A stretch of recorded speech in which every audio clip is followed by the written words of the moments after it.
Bueno, buenas noches y buenas tardes. Tenemos nosotros el gusto hoy de tener aquí en el Ateneo a Francisco Ibáñez. Francisco Ibáñez es ingeniero químico de la UTN, de la Facultad Regional Mendoza, egresado en el año 2000.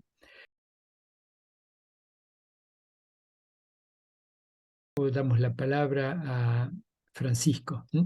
Muchas gracias, Bueno, Francisco. Adelante.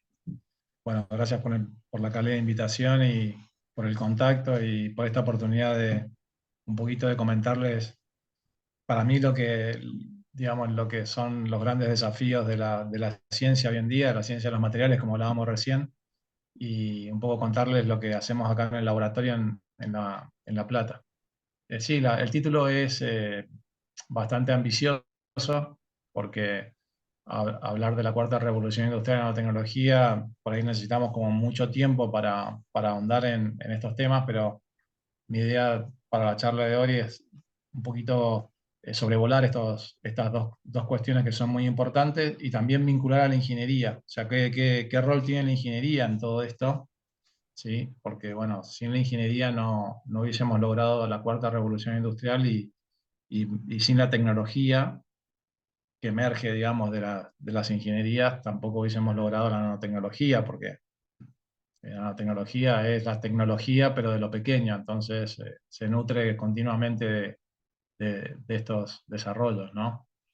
Entonces, esta es en realidad una charla que yo les doy a los alumnos de última instancia de carrera de ingeniería acá en la Universidad Nacional de La Plata, donde soy profesor, como bien Victorio decía, y, y es un poco para despertarles esa inquietud, de decir, bueno, estos son avances que se están dando ahora y que no podemos dejarlos pasar, o por lo menos tendríamos que darles una mirada y entenderlos un poco. Entonces, bueno, por supuesto, cuando ustedes necesiten preguntar, me preguntan, no me siento para nada ofendido que esto sea más que un diálogo, sea más un diálogo que un monólogo. Digamos, la idea es que ustedes pregunten y vamos aclarando dudas a medida que vamos caminando.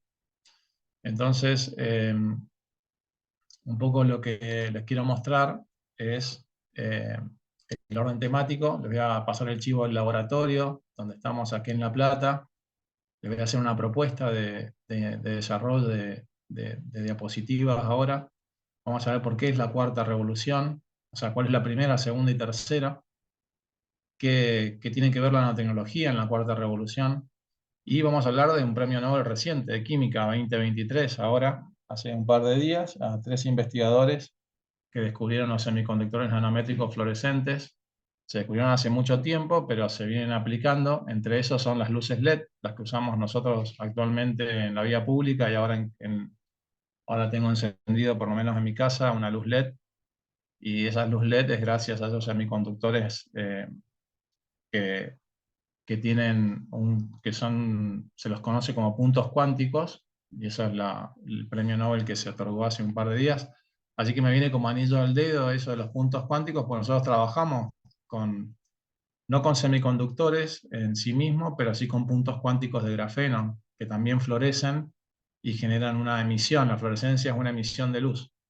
Entonces, claro, eh, estos LED, las luces LED nacen de investigaciones básicas.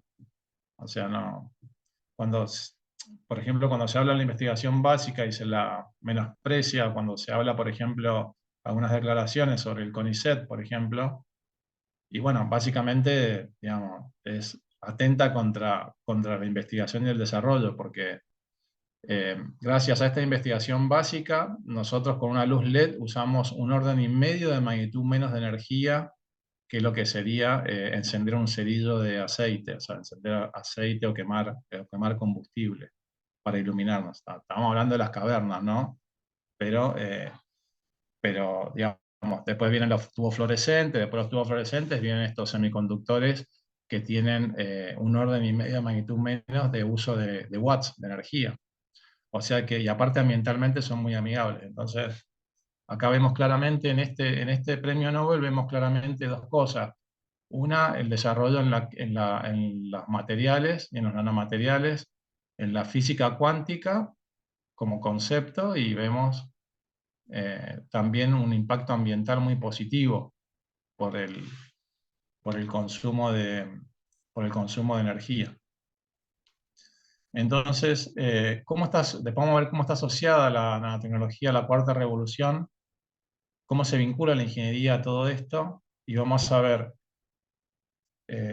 detección de iones, que esto lo hacemos en el laboratorio y usamos esta subtécnica que digamos de inteligencia artificial, que es el machine learning, que hay dos, está machine learning y deep learning. Deep learning es más neuronal y más profundo, machine learning es más de algoritmos, que nos permite predecir muchas cuestiones, así que vamos a ver cómo asociamos eso, conclusiones y futuro. Este es un poco el chivo del grupo. El grupo es chiquito pero muy inquieto científicamente y es multidisciplinario y transdisciplinario porque tenemos desde físicos, David es doctor en física, tenemos Agostina, por ejemplo, está en Mendoza y es licenciada en química, Fede es licenciado en química, está en Córdoba, Leandro es ingeniero químico, Lucas es ingeniero en materiales junto con Josefina, Santiago es ingeniero electrónico y Mauricio es doctor en química. Entonces, es bastante multidisciplinario el grupo y la verdad que es re divertido porque eh, nos, a veces cuando habla uno, el otro no entiende nada, pero bueno, la idea es converger en una idea y trasladar conocimiento no solo internamente en el grupo, sino hacia afuera. Es un poco lo que estoy haciendo hoy acá. Entonces, el laboratorio es más o menos esto. Esta es la parte del laboratorio de la sala de química húmeda. Acá se hacen síntesis de nanopartículas metálicas. Arriba, en el cuarto piso, se hace Santiago, está haciendo grafeno. Sí, vamos a ver un video, si me acuerdo, se los voy a pasar, un video de cómo crece el grafeno y qué es lo que es el grafeno. Cómo crece este es un tubo de cuarzo, ¿sí? Donde a 1200 grados más o menos se hace crecer sobre un catalizador. Eh, y sobre un metal, sobre cobre o sobre níquel. Esto es una espuma de níquel, es como una virulana, como la virulana de los platos, digamos, es lo mismo, tiene algunos microporos, y bueno, se hace crecer grafeno arriba de esta virulana también. Y bueno, este es un potenciostato, que es una celda electroquímica que vamos a ver también más adelante, eh, donde se pueden obtener puntos cuánticos de grafeno, o sea, dominios más chiquititos de grafeno, o sea, como un sacabocado, digamos, de grafeno en pequeños dominios. Entonces, no se asusten, lo vamos a ver y si no se entiende, por supuesto me preguntan. Entonces, lo que les propongo es vincular estas tres cosas que para mí son fundamentales. Y la ingeniería ven que es central, digamos, no es para darles la píldora a ustedes que son ingenieros e ingenieras, sino simplemente porque es central, digamos. Es central, es elemental la ingeniería en todo esto. ¿Por qué? Por el pensamiento pragmático de la ingeniería, digamos. A mí me ha servido mucho en la parte de investigación, porque uno está siempre como ingeniero buscando esa posible aplicación, digamos. Entonces, en ese sentido, es como algo, como algo que viene de la mano en este caso, con la tecnología y con la inteligencia artificial, que son herramientas de la ingeniería, herramientas bastante importantes, ¿no? Casi que son hasta disciplinas que se podrían ya en algún momento separar como disciplina única, digamos, eh, individualizarse como una disciplina. Entonces, ¿por qué la cuarta? Bueno, porque la primera fue la agricultura, la segunda fueron las industrias, que es la primera revolución industrial, digamos, lo que llaman en Inglaterra, la generación de industria, la mano de obra. Después en el 1900 viene la era digital, y bueno, la actual es todo esto, son la robótica, las impresoras 3D, bueno, la tecnología y la inteligencia artificial. Contaba en la universidad donde yo estudié, hice mi doctorado, hicieron con impresoras 3D el corazón de un chico a través de tomografía. Primero tomaron tomografías, hicieron la impresión del corazón en una impresora 3D y después operaron sobre esa impresión y lograron reducir, digamos, el número de horas de 10 horas que era a 6 horas y el porcentaje de probabilidad de éxito lo aumentaron creo que un 20%. Después lo operaban al chico y salió todo muy bien. Entonces, eso realmente el uso, por supuesto, el conocimiento de la medicina, pero el uso de la tecnología en función de eso. En áreas que, bueno, en mi caso no, yo no tengo nada que ver con la medicina, pero les comento esto para que vayamos pensando en integrando el impacto que tiene esto, ¿no? En la vida cotidiana. Entonces, ¿qué es lo que es la inteligencia artificial? Bueno, es una emulación, digamos, de un razonamiento similar a lo que haríamos, a lo que razonaría el ser humano. ¿Sí? Lo que pasa que, digamos, lo que pasa que lo hace con mucha mayor cantidad de datos y mucho más rápido de lo que podemos procesar nosotros. Entonces, por ejemplo, en el caso que vamos a dar nosotros, la inteligencia artificial te observa algunos espectros de iones, por ejemplo, que nosotros detectamos en el laboratorio y te los procesa rapidísimo y te va diciendo, bueno, por esta mueca o por esta forma del espectro, por lo que sea, te los va discriminando. Entonces está diciendo, esto es muy posible que sea hierro, esto es muy posible que sea mercurio, y así. Entonces, eh, la verdad que es una herramienta impresionante, impresionante y bueno, que yo le digo siempre a mis estudiantes que esto tienen se me van a odiar porque les estoy diciendo que aparte de la ingeniería, de lo que estudian, o las licenciaturas que hacen, tienen que encima prepararse para otras cosas y sí, tienen que seguir estudiando, como decíamos recién con algunos de los colegas acá. Seguimos siendo estudiantes, sí. Tenés que seguir siendo estudiante y pero no es que tenés por obligación, sino que está lindo hacerlo porque vas generando mucho conocimiento y vas absorbiendo mucha data y bueno, esto hoy en día es muy importante. Bueno, estas son las tendencias tecnológicas, podemos predecir cambios climáticos con inteligencia artificial, soluciones médicas, como les hablaba recién. Estuve en Mendoza hace un par de semanas y escuchaba en la radio, no sé si será cierto, pero con el cáncer de mama estudian por inteligencia artificial los nódulos y los van observando con microscopía y te van diciendo, le das de comer a la máquina y te va diciendo, esto es muy posible, te predice que hay cáncer o no. Entonces, la inteligencia artificial se está usando mucho en todas estas líneas, ¿no? En la parte de energía también. Y bueno, todo lo que conocemos, ¿no? Esto de Big Data, la Internet de las cosas, el, el storage en los clouds, en la nube. Bueno, el blockchain, que esto es para todo lo que es los bitcoins y todo lo que son monedas electrónicas, bueno, la realidad aumentada, todo esto son cosas que ya están, que estamos asistiendo hoy en día, digamos. Tal vez en la Argentina un poquito más atrasados, pero están cambiando vertiginosamente. A mí no deja de sorprenderme.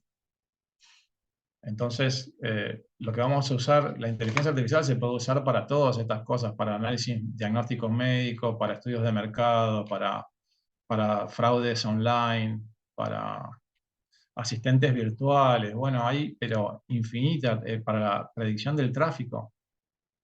Sí, eso estaría bueno, sobre todo acá en La Plata, estaría bueno implementarlo. Este, bueno, de reconocimiento de habla y lo que lo que les quiero mostrar un poquito hoy es este reconocimiento de imagen, cómo la inteligencia artificial puede reconocerte una imagen y hablarte de esa imagen, procesarte esa imagen. Eh, claro, esto es muy interesante, yo lo hablaba con mi papá que es médico, y Pancho me decía, mi viejo me decía, mirá, yo estudiaba los electrocardiogramas, entonces veía los electrocardiogramas y te miraba 5 electrocardiogramas y te decía cuál estaba mal. Claro, que lo que veía, se veía una diferencia en el ritmo, en la frecuencia o en algo que decía, bueno, la frecuencia cardíaca hay algo que está mal o esto está bien. Bueno, esta inteligencia artificial hace lo mismo, pero mucho más rápido. ¿Y cómo sabemos que lo hace bien? Porque nosotros después lo validamos. O sea, después puedes validarlo, decir, bueno, vení, Pancho, fíjate, ¿está bien lo que está diciendo la máquina? Sí, está bien, porque mirá, yo evalué de este lote de 10 electros, evalué que me dio igual lo que me dijo la máquina. Entonces, de ahí en adelante la máquina va a reemplazar, digamos, va a reemplazar eh, no la va a reemplazar al 100%, pero sí va a ocupar algunas tareas bueno, que hoy en día consumen mucho más tiempo y nosotros en el caso del laboratorio necesitas mucho más insumos, mucho más equipamiento y necesitas mucho más tiempo y tal vez y con la inteligencia artificial eso reducís muchísimo todo eso. Así que bueno, está interesante. Bueno, ¿qué es la nanotecnología? Bueno, el laboratorio en un chip. O sea, esto es un laboratorio, ponemos una gotita de sangre ahí, por capilaridad va a algunos electrodos o algunos detectores y te va diciendo, mirá, vos tenés que tomarte la pastilla no sé, de la diabetes. Entonces te va haciendo un análisis rápido y inmediato. O los transistores, los circuitos integrados, con el grafeno, que es más resistente que el acero, o que es más conductor que el cobre. eh, bueno, justamente en la detección de glucosa por sensores, o lo que son los transistores de efecto de campo, o sea, lo que son ingenieros electrónicos, esto les debe gustar mucho, lo que son los FET, transistores de efecto de campo, y la parte bueno, de sensores de gases también. Todo esto en la nanotecnología está inmersa en todo esto, y mucho más. Entonces, ¿por qué nanotecnología y nanomateriales? Bueno, porque primero es muy pequeño, ¿sí? Vamos a ver el tamaño, es muy pequeñito, es 10 a la menos 9 metros, o sea, no se puede ver al ojo desnudo. ¿Sí? Y segundo, porque tiene esto, que es que son los átomos en superficie. Claro, cuando uno tiene una partícula de un solo shell, que sería como un nanómetro, o un poquito menos de un nanómetro, todos los átomos, ven, están en superficie. A diferencia de esta, que tiene, si bien tiene muchos átomos en superficie, tiene muchos también en volumen. Entonces, lo que vemos acá es la relación superficie-volumen. La relación superficie-volumen acá es infinita, porque el volumen tiende a cero. ¿Está bien? Entonces, ¿eso qué implica? Bueno, implica muchísimo, porque hay muchísima más reacción de esos átomos que están en superficie con el medio ambiente, hay muchísima más reactividad y cambian las propiedades. Por ejemplo, una partícula de este tamaño es de un metal de la misma composición metálica, por ejemplo, oro, eh, luce roja, mientras que el oro metálico como lo conocemos, acá en mi alianza, es amarillo. Entonces, empiezan a cambiar las propiedades ópticas, las propiedades físico-químicas del material a medida que se hace más pequeño. Entonces, esa es una de las grandes cosas que tiene la nanotecnología, que es la dependencia de sus propiedades con el tamaño. Y eso es maravilloso, digamos. Maravilloso porque abre una área nueva de conocimiento y de investigación. Por ejemplo, los puntos de fusión. Los puntos de fusión no son lo mismo en un metal nanométrico que en el oro. O los potenciales de oxidación para los electrónicos o los químicos. El potencial de oxidación del oro metálico es 1,2, más o menos. Eh, Depende si es un electrón o dos o tres electrones, oro más uno, oro más tres, pero el potencial de oxidación es 1,3 en el oro masivo y puede ser en partículas de 2 nanómetros 0,4, 0,5 volt, o sea, 700 milivolt menos o 600 milivolt menos de oxidación, o sea, mucha menos energía para que se oxide un metal nanométrico que un metal masivo de la misma composición, entonces eso vuela la cabeza. O sea, es algo digamos, que a mí no deja de sorprenderme. Entonces, bueno, esa es la importancia del nanomaterial o lo que es nano. No es solo la palabra, que se puede usar como algo fascineroso, y algo, ay, sí, porque está de moda. No, está de moda porque tiene un fundamento. ¿No? ¿Y de dónde parte? Parte de Feynman. este investigador que es un físico, es premio Nobel, el proyecto Manhattan en Nueva York, ¿sí? Yo lo determino como el Nostradamus de la nanociencia, nanotecnología. ¿Por qué? Porque lo que él dijo en el 68, lo que él predijo en el 60, es como la gran inteligencia artificial, porque todo lo que predijo en su charla se fue cumpliendo en el tiempo. Pero todo, ¿eh? Todo lo que, eso está escrito, su charla en el Instituto de Tecnología de California, está escrito toda su charla en un paper y todo lo que se fue haciendo luego se cumplió, todo lo que predijo. Entonces él hablaba del problema de manipular los objetos a la escala nanométrica, a la escala pequeña, sin mencionar la palabra nanométrica. Él hablaba de escala pequeña, no estaba definido el nanómetro como tal. Entonces, esto lo muestro a los estudiantes. ¿Cómo impacta la nanotecnología y la nanociencia? Y bueno, impactan los premios Nobel. Premio Nobel Feynman, 1988, o sea, el premio Nobel de Feynman, no recuerdo cuándo fue, pero fue ahí por el 60 y algo. No, fue en el 40 y algo, no, después del 45, pero no recuerdo bien. Pero bueno, fue básicamente por los descubrimientos en el caso del proyecto Manhattan. Sí, después vino el microscopio de fuerza y túnel, el AFM y el STM, que es 1986. Acá se puede ver a escala atómica. Es un microscopio donde uno puede observar los átomos, básicamente. Cuando, claro, nosotros en la tecnológica tomábamos clase y nos decían, imagínate el átomo. Y bueno, ahora no te lo tenías que imaginar. Desde el 86 en adelante, esto no nos teníamos que imaginar. Eso ya se estaba Francisco, viendo. Sí, Francisco, en sí. 1965 fue premio Nobel Feynman. Ah, Feynman. Ah, muy bien, gracias. Gracias. Eduardo, ¿no? Sí, gracias, Eduardo. Eh, bueno, después vinieron los fullerenos. Estos son de carbono, como la pelota de fútbol, ¿sí? Con los pentágonos y los hexágonos, esos son los fullerenos. Eso fue premio Nobel de carbono. Y después vino en 2010 el grafeno también, otro alótropo del carbono, que es el grafeno. ¿Mm? O sea, ya hay dos premios Nobel que están relacionados con el grafeno, o sea, con el carbono. Después vienen los 2014 las luces LED, que es lo que hablábamos más temprano. ¿Qué son las luces LED? El descubrimiento del nitruro de galio, que es un punto cuántico, un semiconductor. ¿Qué le faltaba a la luz LED para hacer luz LED? Le faltaba el azul, que es el color más energético.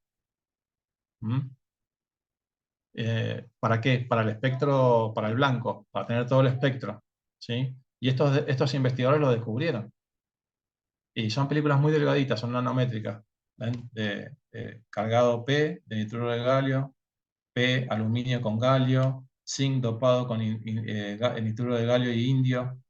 ¿Ven? Entonces, digamos, estas películas ultra delgadas se van poniendo y se van confeccionando entre dos electrodos, entre el ánodo y el cátodo, y voilà, se da la luz, la luz LED, digamos, la que estamos usando ahora en este momento, ¿sí? Y con un costo energético mínimo.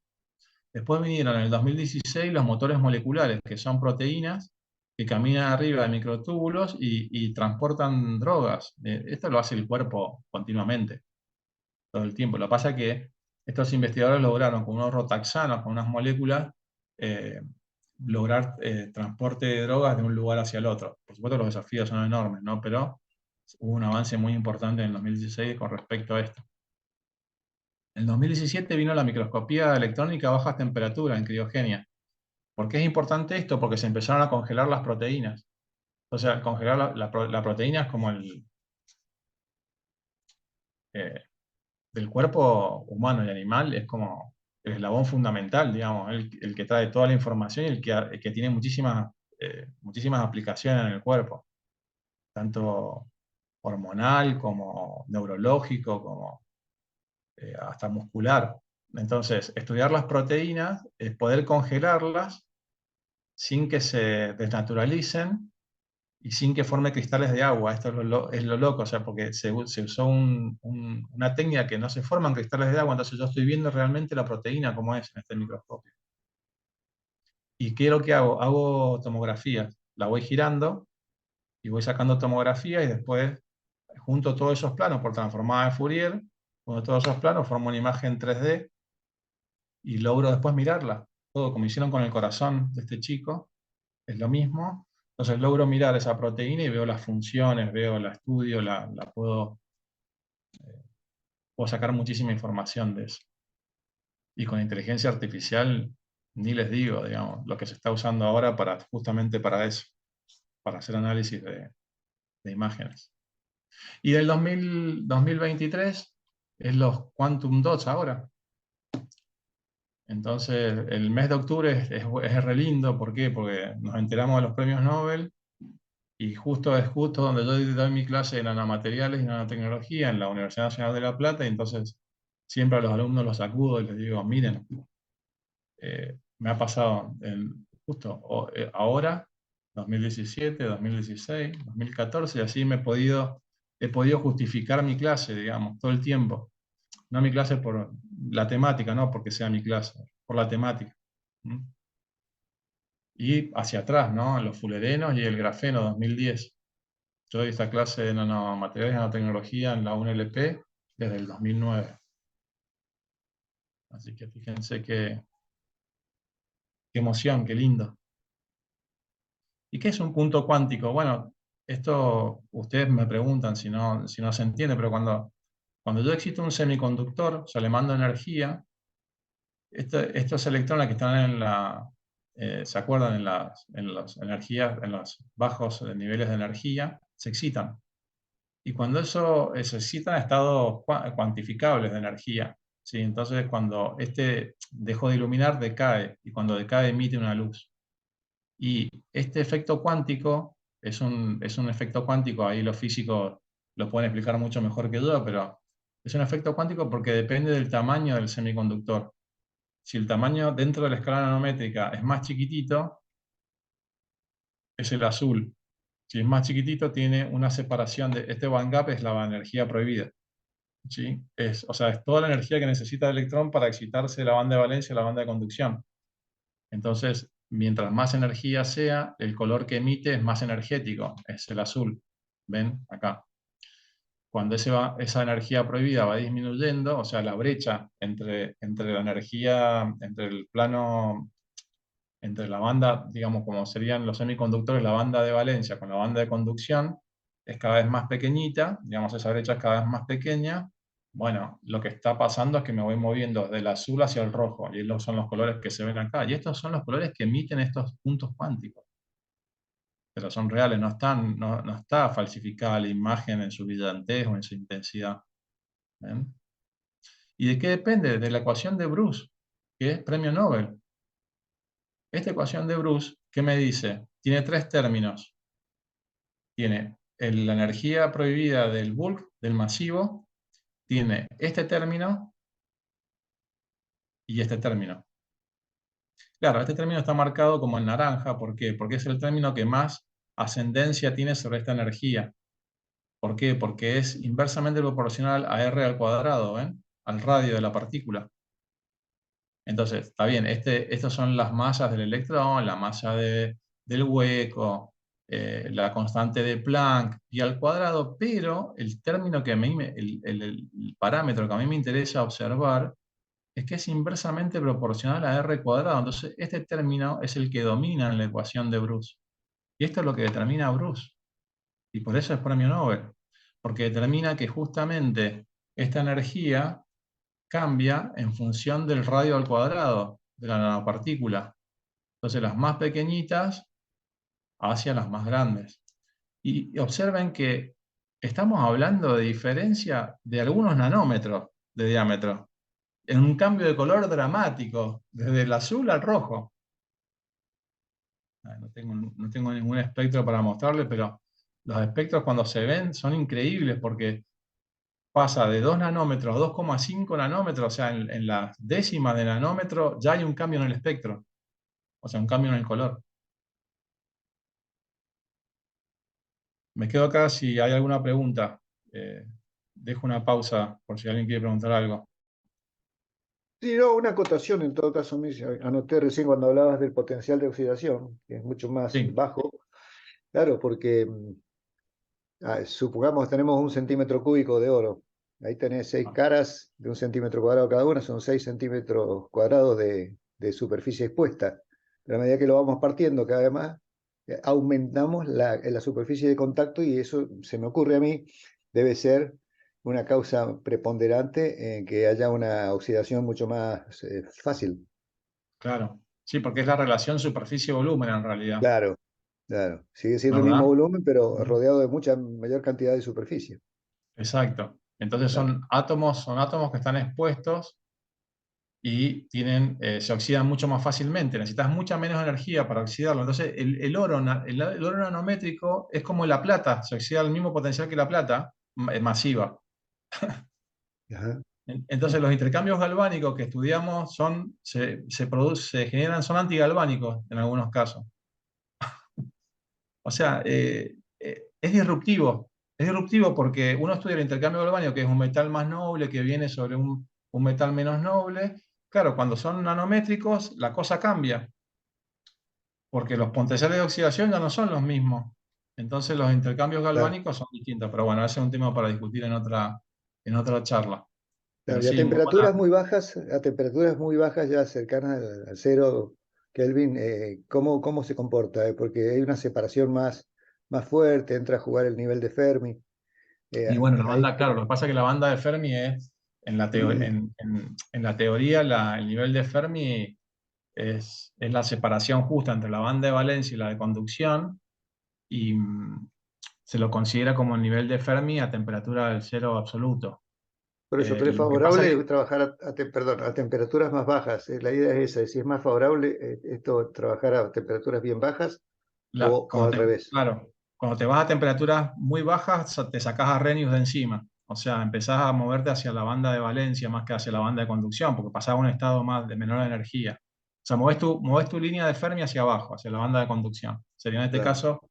en este caso la vas moviendo hacia la banda de valencia más que a la banda de conducción.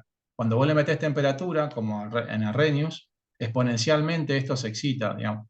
Porque esto se excita con energía o con temperatura, ¿eh? Claro, claro. ¿Sí? Lo que pasa, vos lo podés excitar con temperatura, tu quantum dot. Lo que a vos te interesa de tu quantum dot es que decaiga en energía y emita ese Sí, color. Y seguro. ese color va a ser característico de esa brecha energética. De Cuando esta, regresa, de sí. esta. Gracias, Ujú. gracias, Pepe. No, bien, sigamos. Entonces vamos a vincular nanotecnología con un sensor, con la ingeniería y la inteligencia artificial. Y bueno, la ingeniería son todas, ¿no? Electromecánica, materiales, computación electrónica, industrial, bueno, todo. Claro, uno en los transistores, cuando habla de nanotecnología, habla de los transistores. Creo que IBM está haciendo transistores con un canal de 4 nanómetros ahora. O sea, el canalcito sería esto de acá. ¿Sí? Es por donde pasan los electrones. Entonces, cuando abro la canilla, digamos, con la compuerta, pasa en 4 nanómetros, pasan algunos electrones y eso sería mi sistema binario, ¿no? Sería el 1 y el 0. ¿Sí?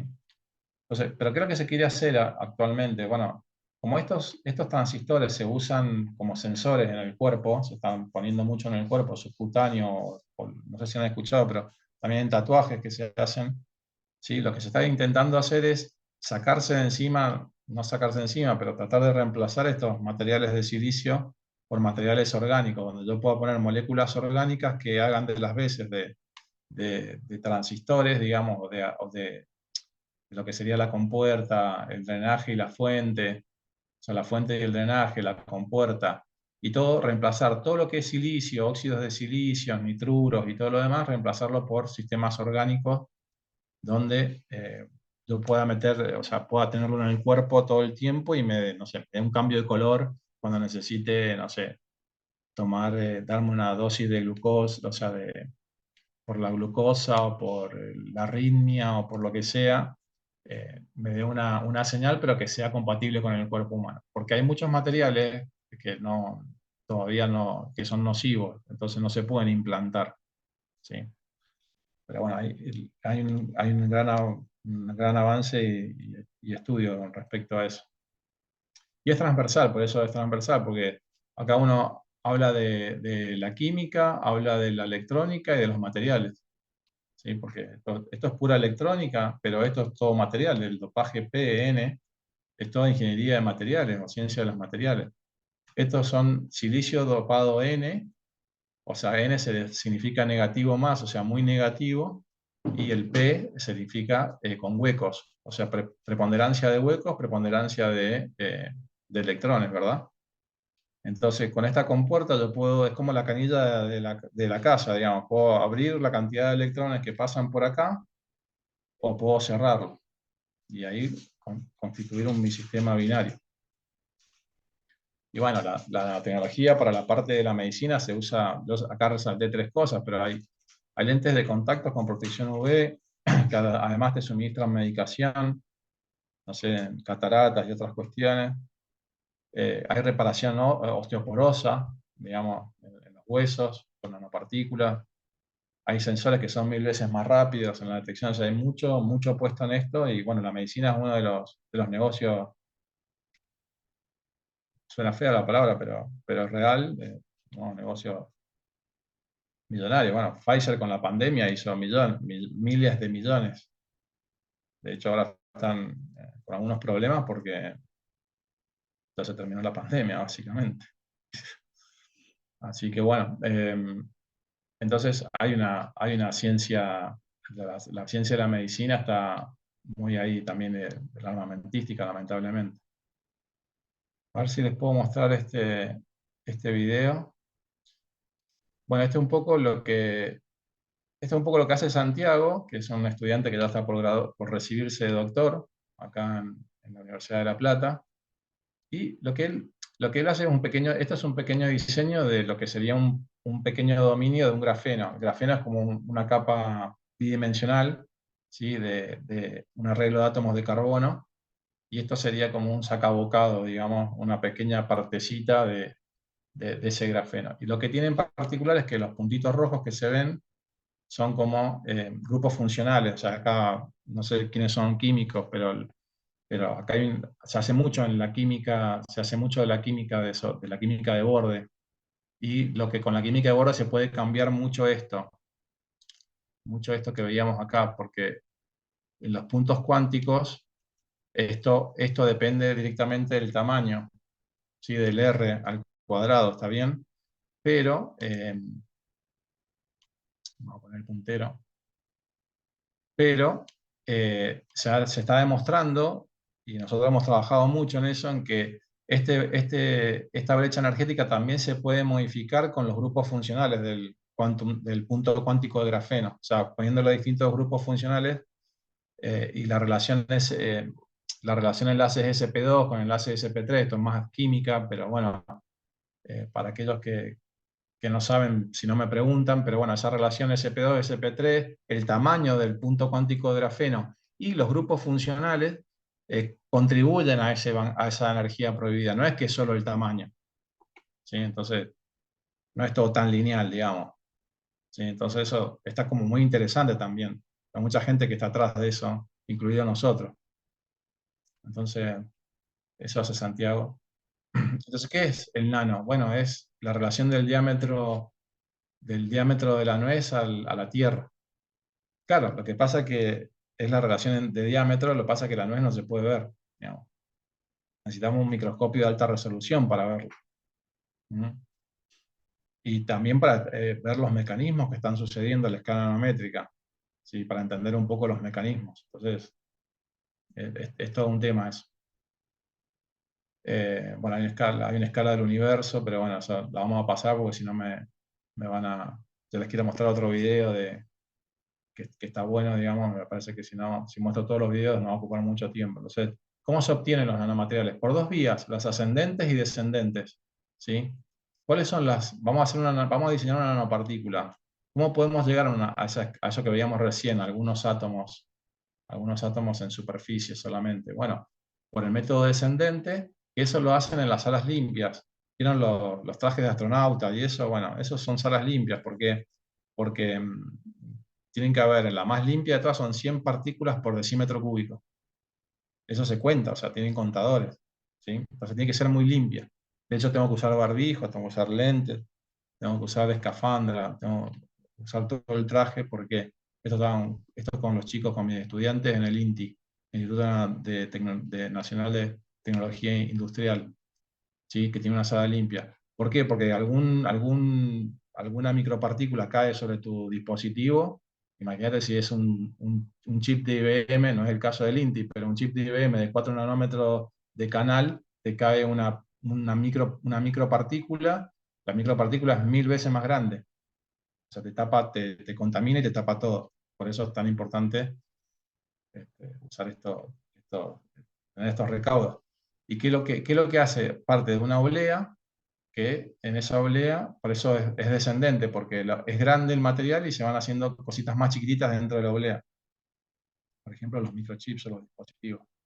Y el ascendente lo hacemos más los químicos, ¿sí? Que es partir de un precursor, por ejemplo, una sal de oro, que veníamos hablando del oro recién, una sal de oro que tiene estado de oxidación oro más 3, se pone un reductor para que sea oro 0 y se forman pequeños metales adentro como suspensiones coloidales, ¿no? Que serían estas de acá, representadas. Entonces, bueno, ¿eso qué es lo que significa? Que parte de la nada misma, de iones metálicos, hacia una nanopartícula, o sea, por eso es ascendente. Y lo otro es descendente porque va al revés, va de algo grande, como es la oblea, hacia algo más pequeño. ¿Sí? Entonces, ¿qué se obtienen? Bueno, transistores, chips, obleas, todo con microelectrodos adentro, esto en el descendente. Y en el ascendente, bueno, de todo, nanomateriales, como nanopartículas, grafeno. Vamos a ver que el grafeno es ascendente y podemos hacer ascendente y descendente con el grafeno. Entonces ahí viene el premio Nobel, se descubrió en el 2004, pero fue premio Nobel 2010 sobre el grafeno. ¿Y qué es el grafeno? Son átomos de carbono enlazados en una red hexagonal, como un panal de abejas. Eso es re interesante porque el panal de abejas es súper resistente por eso, y aparte está hecho en forma de hexágono, porque, no sé, de ahí a alguien se le ocurre por qué, o lo sabe, porque no es un círculo, no son círculos uno al lado del otro. No, porque deja huecos. Exactamente, porque deja huecos. Entonces, al ser un hexágono, ¿sí? No tenés ningún hueco y es súper resistente. ¿Sí? Entonces, se ensambla el material y el grafeno sería una capita de eso. O sea, uno lo puede ver en X y en Y, pero en Z, o sea, el espesor, sería una capita de carbono. Sí, es muy, muy pequeñito. Y tiene estas propiedades, ¿no? 100 veces más resistente que el acero, si el acero se pudiese formar en monocapa, ¿no? Estos son simulaciones. No se ha podido hacer una monocapa de acero. O sea, exfoliar, como separar bidimensionalmente el acero. ¿Está bien? Es una simulación, pero bueno, la simulación da bastante bien. Hay que ver si alguien logra generar una sola capita de acero y compararse con el grafeno. Es un gran conductor térmico y eléctrico y la densidad es despreciable, fíjense. Eso más o menos lo conté, con un gramo de grafeno cubrimos 800 metros cuadrados.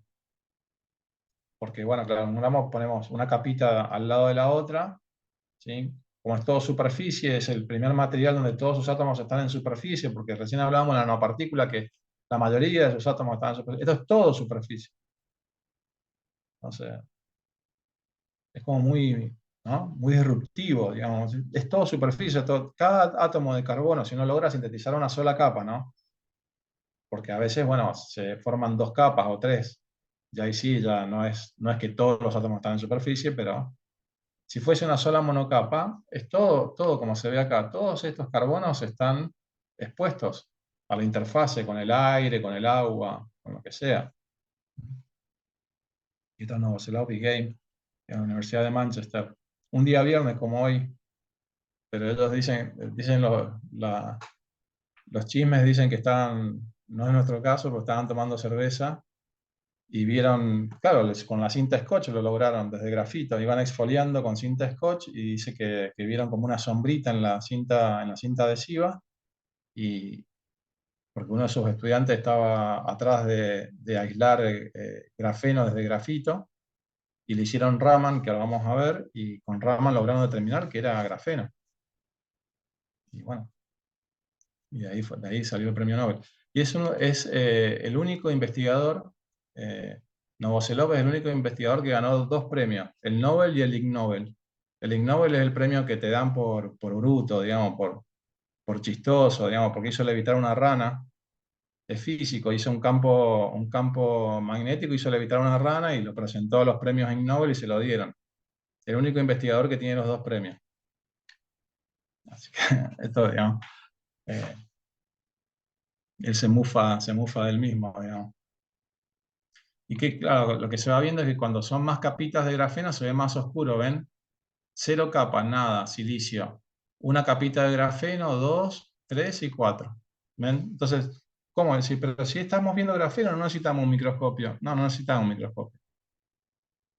¿Por qué? Y porque vos lo que estás viendo es un material bidimensional, entonces no necesitas un microscopio. Ahora, si vos querés ver realmente el espesor, ahí sí necesitas un microscopio. O sea, es nanométrico porque una de sus dimensiones es nanométrica. ¿Tá? ¿Y cómo lo hacemos en el laboratorio? Lo hacemos por un método que se llama depósito químico de vapores, ¿sí? Que, que es poner justamente una chapita de cobre o una espuma de níquel, que les voy a mostrar más adelante, y se hacen, bueno, no sé si voy a irme mucho en la explicación, pero se manda una fuente de carbono, precursor de metano, y el carbono se va condensando en la superficie del catalizador a altas temperaturas con hidrógeno y va formando esa red de grafeno, ¿sí? Entonces, ahí si les puedo, voy a ver si les muestro un video. ¿Qué vamos a ver acá? Vamos a ver el proceso de depósito químico de vapores. Nos vamos acercando, hemos metido acá, no somos nosotros, ¿no? Esto es un video que tomamos prestado. Pero acá nos estamos metiendo con un microscopio de alta resolución adentro del horno, el horno que veíamos recién. Y fíjense abajo que se va mostrando la temperatura, la magnificación, estamos a 10.000 por, y va viendo cómo se va aumentando la temperatura. O sea, se va viendo la temperatura en grados Celsius abajo. No sé si alcanzo a verlo mucho, pero estamos creo que en 500 grados, sí, 500, 600 grados. Estamos en una chapita de cobre, ¿sí? Estamos solamente calentando con presencia de hidrógeno. ¿Para qué? Para sacar todo el oxígeno, la formación de óxido arriba del cobre, ¿sí? Porque a esa temperatura se forma óxido. Entonces el hidrógeno reduce el oxígeno en la superficie.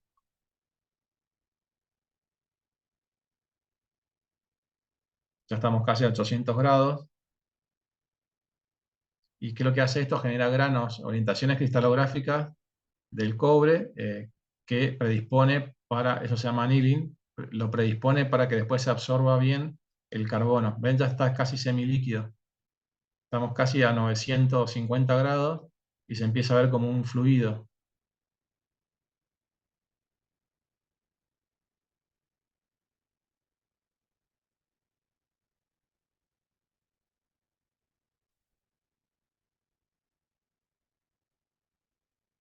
Todavía no estamos mandando el precursor de carbono.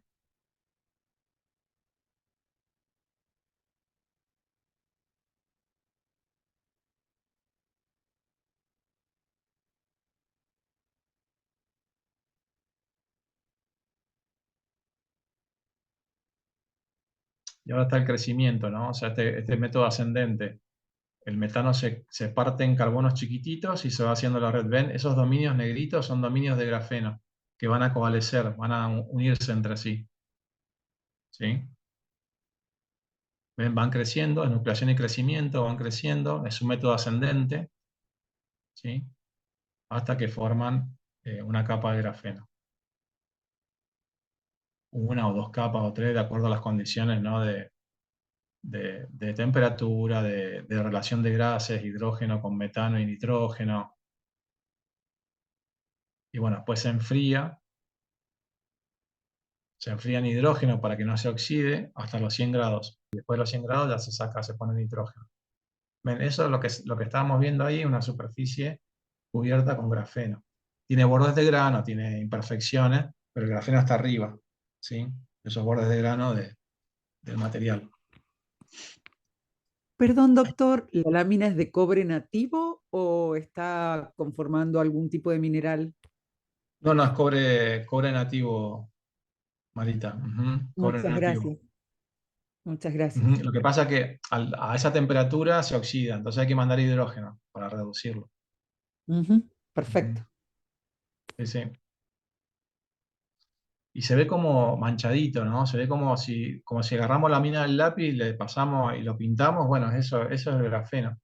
Y tiene defectos, ¿ven? O sea, no es una capa perfecta como la que vemos en el esquema, ¿sí? Tiene sus defectos. Bordes de grano, bueno, una serie de cosas que a los ingenieros de metalurgia y materiales les encanta, digamos. Entonces, así es como se hace el grafeno, digamos. Todo eso pasa dentro del horno, ¿sí? Todo eso pasa dentro de este horno.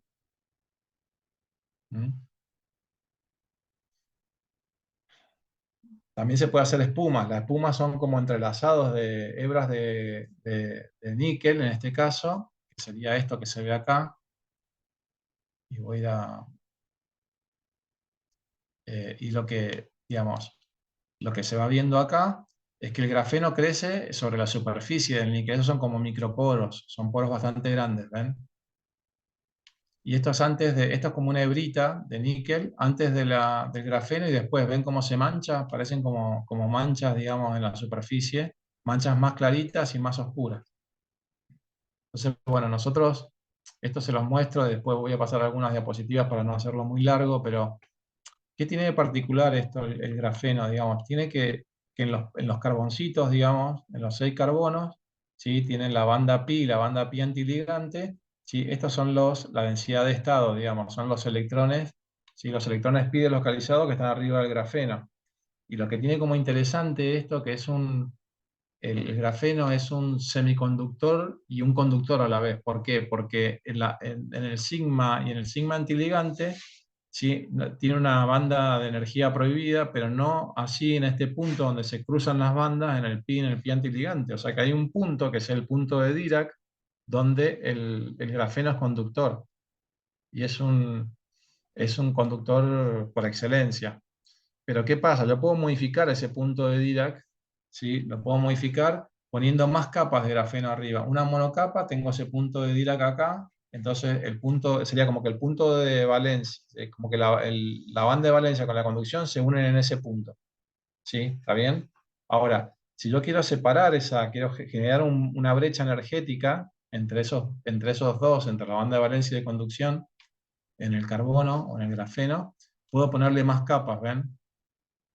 Porque al tener capas, la interacción de los electrones pi de la capa de arriba con la de arriba genera un cambio, una modificación, digamos, en la banda de energía prohibida. Entonces puedo hacerlo semiconductor, el grafeno. Simplemente con no ni metiendo huecos ni electrones, simplemente eh, poniendo más capas de grafeno. Entonces eso es lo que es bastante interesante. Y bueno, uno cuando lo puede analizar por Raman, no vamos a ir a todo lo que es Raman, pero Raman te da bandas muy particulares y te diferencia entre el grafito, que es la banda G, y la banda G en el grafeno es mucho más chiquitita, y la banda 2D, créanme, no vamos a ir a los detalles, pero créanme, la banda 2D, la de los electrones pi localizados, en el grafeno se ve bien pronunciada y en el grafito se ve muy chiquita. Esto es lo que Novoselov y Game descubrieron. Eso son premios Nobel por eso, digamos. Y después hicieron microscopía y vieron que era una capita delgada. En realidad la cinta de Scotch es muy reproducible. Hay que hacer, parece que le estoy vendiendo el método de CVD, de química, de depósito químico de vapores, pero es mucho más, el método CVD es mucho más controlable que la cinta Scotch, porque es muy reproducible. Ellos lo lograron, hicieron Raman, bueno, hicieron premio Nobel, son premio Nobel, lógicamente. No estoy comparando para nada, pero digo, si uno quiere hacer un método de una monocapa, tiene que, por lo general, recurrir a grafeno CVD.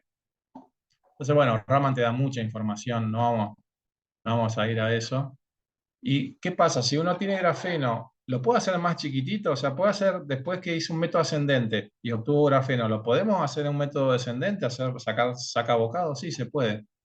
¿En cómo? Y los fulerenos, que son estas pelotitas de fútbol, ¿sí? Desde grafeno partimos, ¿sí? Lo que pasa es que la historia está contada al revés, porque el descubrimiento de grafeno es reciente, pero si se hubiese descubierto el grafeno mucho antes, se hubiesen logrado todos los otros materiales, que son los fulerenos, los nanotubos de carbono, o sea, si enrollamos esto, los nanotubos de carbono, y si los apilamos el grafito. Entonces apilamos millones de capas de grafeno al grafito. Sí, ustedes vieron que el grafito es muy buen lubricante, justamente es un buen lubricante por estos electrones pi deslocalizados que dislocan los planos de grafeno entre sí, entonces se utiliza como lubricante. Bueno, podemos obtener desde el grafeno todos los otros materiales. ¿Y por qué les quiero contar esto? Porque nosotros hacemos eso, agarramos la espuma con grafeno, la sometemos a una electroquímica y obtenemos dominios bien chiquititos de puntos cuánticos de grafeno, que son fluorescentes, igual que los semiconductores que vimos antes. Estos son fluorescentes, pero no dependen directamente de su tamaño solamente, dependen de otras cuestiones también, grupos funcionales, relaciones sp2 a sp3, bueno, una serie de cosas. ¿Cómo vamos a usar esos grupos, esa fluorescencia? Es el mismo mecanismo. Se excitan, se desexcitan, emiten luz y acá está un poco la química, porque si uno va usando, este es el ácido fólico, si uno va cambiando ácido fólico y usando otros ácidos, le va cambiando el color. Esta es una publicación reciente del 2020, donde van modificando químicamente al punto cuántico de grafeno y van obteniendo distintos colores de emisión.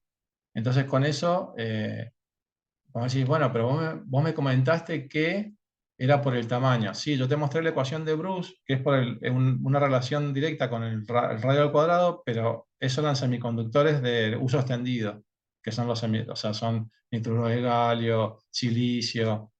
Estos son puntos cuánticos, pero distintos, son de carbono. Entonces, acá la química juega un rol muy importante y bueno, y está demostrado en este trabajo. No es nuestro, pero en este trabajo se demuestra claramente. Entonces, ¿cómo lo usamos nosotros esa fluorescencia? Para detectar iones hierro y mercurio. El hierro en vino blanco, así es muy pertinente para Mendoza, porque el exceso de hierro, ustedes saben, genera como algunos precipitados y si bien no es nocivo, lo que sería, digamos, para la vista del vino luce mal, entonces está bueno detectarlo, y el hierro por lo que ya sabemos, digamos, de los problemas nocivos que tiene, ¿no? El ser humano, el animal y el ambiente. Entonces, esto, bueno, sería una fotito del vino, de los precipitados de excesos de óxido de hierro en el vino, y lo que hace el mercurio en el sistema, ¿no? En el sistema, en el medio ambiente, digamos. ¿Sí? Forma iones mercurio, eso se pone se queda como residuo en los peces, después nosotros lo ingerimos.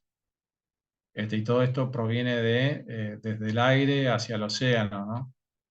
Entonces digamos, hay todo un círculo bastante vicioso y bastante malo con el mercurio, y por eso es tan importante detectarlo. Entonces este trabajo lo hizo Mauricio Llaver, también de Mendoza, un postdoc que ahora está en empresa privada, que estuvo en el laboratorio. Tuvimos la suerte de tenerlo, a Mauricio. Y bueno, lo que se hace es una electroquímica, como les contaba, se obtienen dominios más chiquititos de grafeno, y se hace una química con se funcionalizan los bordecitos del punto cuántico de grafeno con uno nitroso, uno naftol, ¿sí? Que tiene una cierta afinidad por los iones mercurio y hierro, ¿bien? Y en presencia de otros iones, esto no está demostrado, o sea, esto se los digo a ciencia cierta, tienen cierta afinidad por mercurio y hierro, porque en presencia de otros iones no se detectan tan fácilmente los otros iones, sí el mercurio y el hierro, o sea que es bastante selectivo. Tenemos una idea de por qué es selectivo, pero no sabemos a ciencia cierta. Y después usamos inteligencia artificial, o sea, estamos usando nanotecnología, la ingeniería química, la ingeniería de materiales, y ahora estamos usando una herramienta que es la inteligencia artificial. ¿Qué va a hacer la inteligencia del Machine Learning? Bueno, ¿qué vamos a hacer con Machine Learning? Ahí les voy a contar. Este es un espectro de fluorescencia, estos son los puntos cuánticos de grafeno modificados químicamente, me da una fluorescencia por arriba de 10.000, ¿sí? Acá. ¿Qué pasa? Cuando agrego esos iones, esa fluorescencia cae. Eso se llama en inglés quenching. Es como un apagamiento de la fluorescencia, ¿sí? Y lo interesante de esto es que los dos, el hierro y el mercurio, hacen un apagamiento de la fluorescencia, pero lo hacen en formas distintas. ¿Por qué en formas distintas? Porque el rojo como que se desplaza hacia longitudes de onda, ¿sí? Estos son espectros de fluorescencia, se desplaza hacia longitudes de onda menores y el azul se desplaza hacia longitudes de onda mayores. Entonces ya vemos que hay alguna diferencia entre los dos. Si bien los dos caen en intensidad, hay uno que tiene como un comportamiento distinto, por así decirlo. Y claro, cuando ponemos todos los iones, ¿sí? Y vemos cuántos se apagan, o sea, cuáles son los iones que apagan a la fluorescencia del punto cuántico de grafeno, vemos que el hierro y el mercurio son los que dominan el apagamiento, ¿sí ven? Los demás se mantienen casi en la misma línea de flotación, digamos, de fluorescencia, mientras que estos dos en particular apagan la fluorescencia. Entonces usamos eso como señal analítica, ¿sí? De que están presentes esos dos iones. Ahora, los dos apagan muy similarmente. Ahora, entonces, ¿cuál es cuál de los dos? Entonces, ahí la inteligencia artificial, ¿sí? Lo que me permite es darle de comer 190 espectros de este tipo, similares a esto. Le dimos de comer 190 espectros, esto lo hizo Mauricio. Mauricio es el experto en todo esto. Lo hizo en forma autodidáctica, se puso a estudiar Python y todo lo que es inteligencia artificial. Y corrió los 190 espectros en su laboratorio y le dio estos espectros al algoritmo. El algoritmo logró identificar y cuantificar, digamos, logró discriminar entre mercurio y hierro por estas muecas o por este espectro que les decía, ¿sí? Y logró cuantificar en 0,01 miligramos por litro para el mercurio y 0,03 miligramos por litro para el hierro.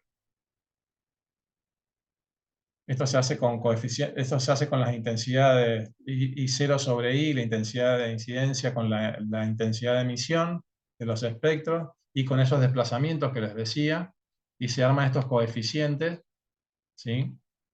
Para los iones mercurio y hierro, y ven que son coeficientes que encajan bastante bien en sus valores, ¿sí? Este se escapa un poquito a 0,65, pero ven 0,49, 45, 43, son coeficientes que hacen un macheo muy importante y nos permiten, digamos, después de usar técnicas bien convencionales como esta o como otras espectroscopías, para validar que esto que nos decía la inteligencia artificial era real, lo validamos con estas técnicas y nos dio resultados sorprendentes. Esto no está publicado todavía, lo hemos mandado a publicar ahora en esta semana. Así que son datos bastante frescos de lo que esperemos que nos vaya bien en la publicación. Son datos bastante frescos, digamos, que les estoy contando. Entonces, ahí vemos la implicancia que tiene la inteligencia artificial. Entonces, hagamos el recorrido. Primero hicimos grafeno en bidimensional, grande en el sentido de que es bidimensional, que se puede medir en X y en Y, no en Z, digamos, de muy pequeñito. Después sacamos puntos cuánticos de grafeno haciendo una electroquímica, ¿sí? Eso habría que escribirlo bien, a la electroquímica. Haciendo electroquímica se generan pequeños sacabocados de ese grafeno con grupos funcionales interesantes, se lo ilumina y florece. Cuando florece, lo exponemos a esa fluorescencia a iones hierro y mercurio, o sea, a muchísimos iones, pero hierro y mercurio son los que generan el apagamiento de la fluorescencia.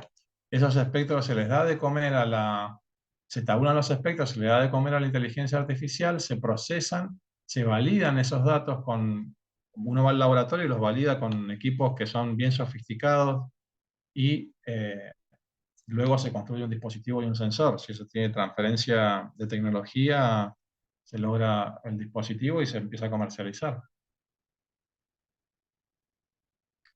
Entonces, como conclusiones, la formación en muchas ramas de la ingeniería y es una gran plataforma para especializarse en distintas vertientes tecnológicas. Yo digo, los estudiantes, tal vez los electrónicos puedan ir para el lado del diseño de dispositivos, transistores, o también los electrónicos pueden ir para el lado de la inteligencia artificial, los químicos para el lado de la medicina y de la biología. Por ejemplo, estas proteínas, las CRISPR, que son las que se usan también premio Nobel ahora en el ARN mensajero, el premio Nobel en medicina. Digamos, hay tanta tecnología y tanta interdisciplina hoy en día que bueno, que se tienen que formar equipos, digamos, se tienen que trabajar en equipos, se tienen que formar equipos para avanzar en el conocimiento, ¿no? De otra forma es casi imposible. Y bueno, la tecnología es la punta de lanza de todo esto, ¿no? A futuro, bueno, la tecnología sigue siendo una herramienta que nos cambia la vida cotidiana, ¿sí?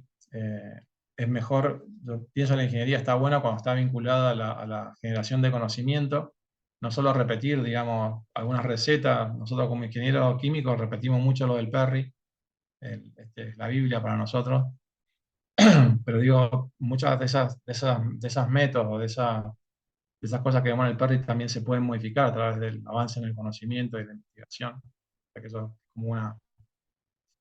como algo que debería ir de la mano y que en los países desarrollados va de la mano.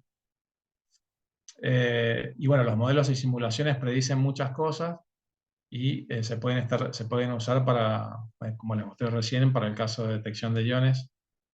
Y bueno, por supuesto, esto es un poco un mensaje para los estudiantes de ingeniería, pero bueno, para aprender, digamos, estas aplicaciones de inteligencia artificial hay que aprender algunos programas, algunos algoritmos y algunos programas como Python.